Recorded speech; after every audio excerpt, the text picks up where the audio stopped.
এই মাদ্রাসার ছাত্ররাই কিন্তু মন্দির পাহারা দিয়েছিল। বাংলাদেশের সীমান্তকে রক্ষা করার দায়িত্ব এই সরকারের এবং এই দেশের জনগণের। যদি সরকার ব্যর্থ হয়, জনগণ সেই দায়িত্ব কিন্তু নিজ হাতে তুলে নেবে।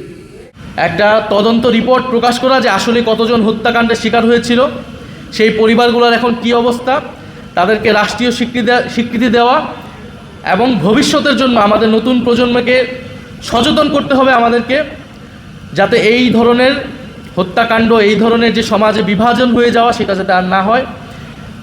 এবং আমাদের যে ধর্মপ্রাণ মুসলমান, আমাদের আলেম ওলামা, তাদেরকে স্বীকৃতি দিতে হবে। তাদের এই দেশের রাজনীতি, এই দেশের ইতিহাসে তাদের ব্যাপক ভূমিকা আছে। সেই ব্রিটিশ বিরোধী আন্দোলন থেকে আমাদের মহান মুক্তিযুদ্ধে এবং 2024-এর গণ অভ্যুত্থানে আলেম ওলামা এবং মাদ্রাসার ছাত্রদের ব্যাপক ভূমিকা রয়েছে। এদেশের যত গণ আন্দোলন হয়েছে, জাতীয় আন্দোলন হয়েছে, মুক্তির লড়াই হয়েছে, এদেশের আলেম ওলামা এবং মাদ্রাসার ছাত্রদের ভূমিকা রয়েছে।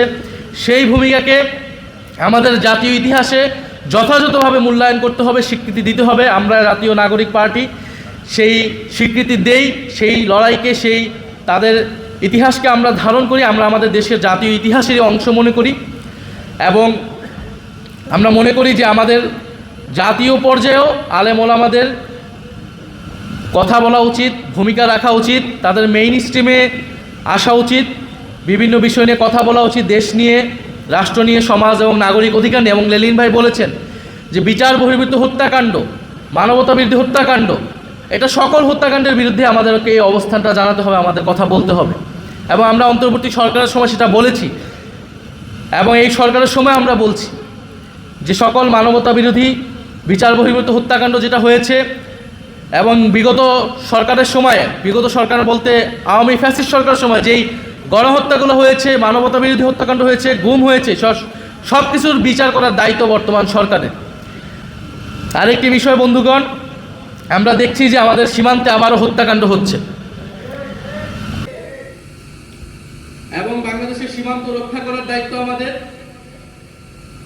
বাংলাদেশের আমাদের নদীর যে পানির ন্যায্য হিস্সা, সেটা আদায় করার দায়িত্ব আমাদের। সরকারের প্রতি আমাদের আহ্বান থাকবে, সরকার এই বিষয়গুলোতে দৃষ্টিপাত করবে। আমরা অন্য কোনো রাষ্ট্রের, সেটা যে কোনো রাষ্ট্র হোক, তার কোনো করদার্য হিসেবে বাংলাদেশকে দেখতে চাই না। বাংলাদেশের স্বাধীনতা, সার্বভৌমত্ব এবং জাতীয় মর্যাদা অক্ষুণ্ণ রাখবে, আমরা এরকম একটি দেশ প্রতিষ্ঠা করতে চাই। সেটার জন্যই জুলাই গণ অভ্যুত্থানে আমরা সকলেই অংশগ্রহণ করেছিলাম। ফলে আমরা স্পষ্টভাবেই এটা বলতে চাই যে বাংলাদেশের আমরা সীমান্তের ওপারে দেখছি নানা অস্থিরতা, সেখানকার মুসলমানদেরকে নির্যাতন করা হচ্ছে, দমন পীড়ন করা হচ্ছে এবং বাংলাদেশেও এটা প্রোপাগান্ডা করার চেষ্টা করা হবে যে এই দেশের মুসলমানরা এই দেশের হিন্দুদেরকে নির্যাতন করছে। এই মিথ্যা প্রচার করে তারা সেইখানের মুসলমানদেরকে হত্যাকাণ্ড করার জায়েজ করবে। কিন্তু আমরা দেখেছি জুলাই গণ অভ্যুত্থানের পরও এই মাদ্রাসার ছাত্ররাই কিন্তু মন্দির পাহারা দিয়েছিল। এবং এই দেশের হিন্দুদেরকে যদি কোনো ধরনের সাম্প্রদায়িকতা করার কেউ চেষ্টা করে, স্যাবোটেজ করার কেউ চেষ্টা করবে, আমরা আমাদের ভাইদেরকে রক্ষা করার জন্য প্রস্তুত আছি, ইনশাল্লাহ। আছি কি না? এদেশের মুসলমান, হিন্দু, বৌদ্ধ, খ্রিস্টান সবাইকে, সবার নাগরিক অধিকার সুরক্ষায় আমরা কাজ করব এবং এদেশের স্বাধীনতা, সার্বভৌমত্ব এবং ইসলাম রক্ষায় আমরা কাজ করব। ধন্যবাদ সবাইকে এবং জাতীয় ওলামা অ্যালায়েন্সকে আবারও ধন্যবাদ জানাচ্ছি। জাতীয় ওলামা অ্যালায়েন্সের সম্মানিত আহ্বায়ক আশরাফ মাহাদি ভাই, সম্মানিত সদস্য সচিব সানাউল্লাহ ভাই, তাদেরকে ধন্যবাদ জানাচ্ছি। জাতীয় ওলামা অ্যালায়েন্স সারা দেশে কাজ করছে, তরুণ আলেমদেরকে সংগঠিত করছে, কাজ করছে। আমরা মনে করি জাতীয় নাগরিক পার্টি, এনসিপি, আলেম ওলামা এবং মাদ্রাসার ছাত্রদের যে অধিকার, সেই অধিকার নিয়ে আমরা কথা বলবো এবং শাপলা গণহত্যার বিচার আমরা দ্রুত সময়ের মধ্যে দেখতে পারবো বলে আমরা আশা রাখছি।